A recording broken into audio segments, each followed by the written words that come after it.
नमस्कार। चेपॉक के मैदान पर चेन्नई सुपर किंग्स और लखनऊ सुपर जायंट्स के बीच जो महामुकाबला हुआ, उसने सच में सबकी धड़कनें रोक दी थी।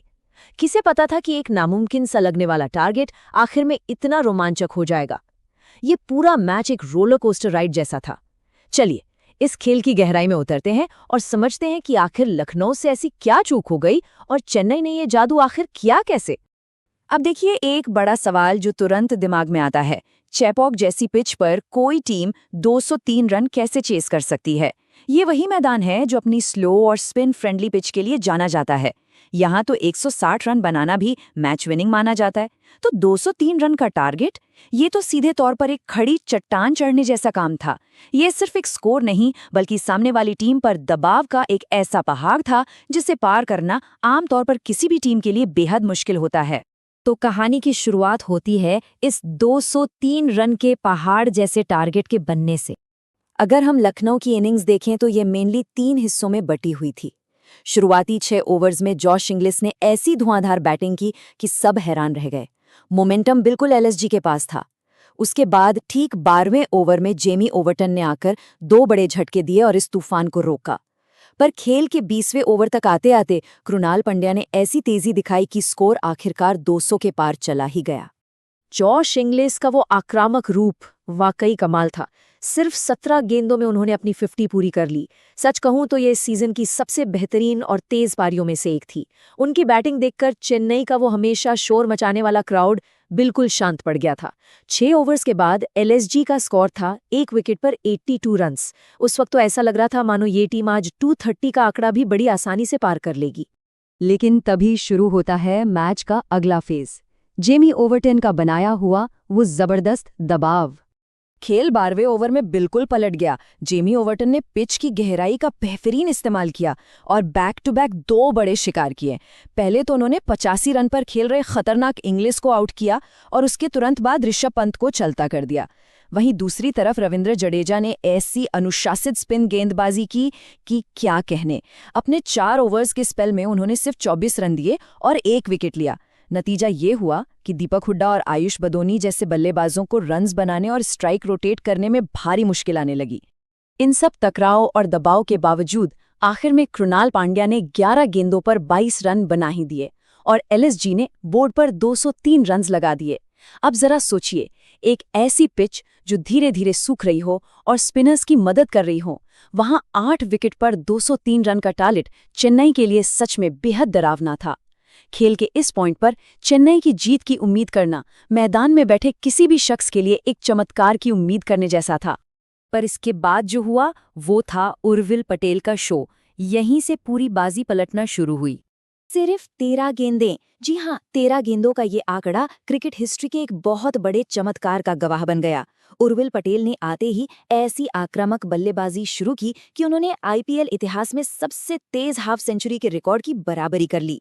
इतने बड़े लक्ष्य का पीछा करते हुए महज 13 गेंदों पर 50 रन ठोक देना किसी भी विरोधी कैप्टन के होश उड़ाने के लिए काफी है। पूरा स्टेडियम इस धमाकेदार पारी को देखकर अपनी जगह से उठने पर मजबूर हो गया। उर्विल पटेल ने उस दिन किसी भी बॉलर को नहीं बख्शा।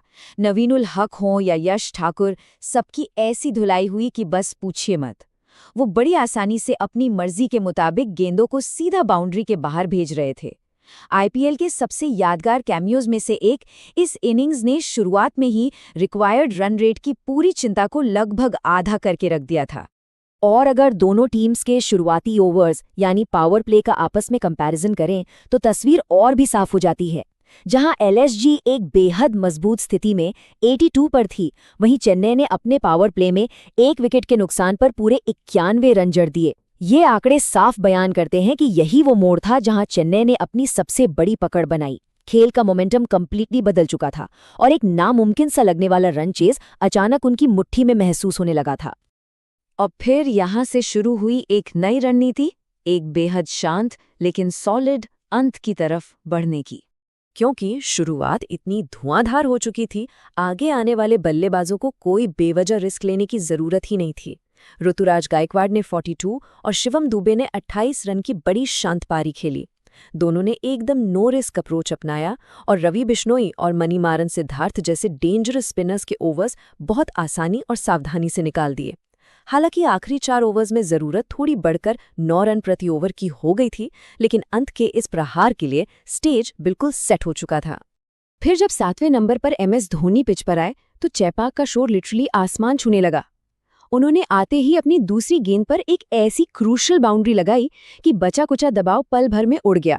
और ठीक उसके बाद रविंद्र जडेजा ने अपने बर्फ जैसे ठंडे दिमाग का इस्तेमाल करते हुए 2 रन दौड़ लिए और 4 गेंदें बाकी रहते ही मैच को पूरी तरह फिनिश कर दिया। जो रन चेज एक टाइम पर चमत्कार लग रहा था, वो अब पूरी तरह से एक शानदार हकीकत बन चुका था। अब इस नतीजे के बाद आइए इस टूर्नामेंट की तस्वीर देखते हैं, खासकर प्लेऑफ्स के नजरिए से।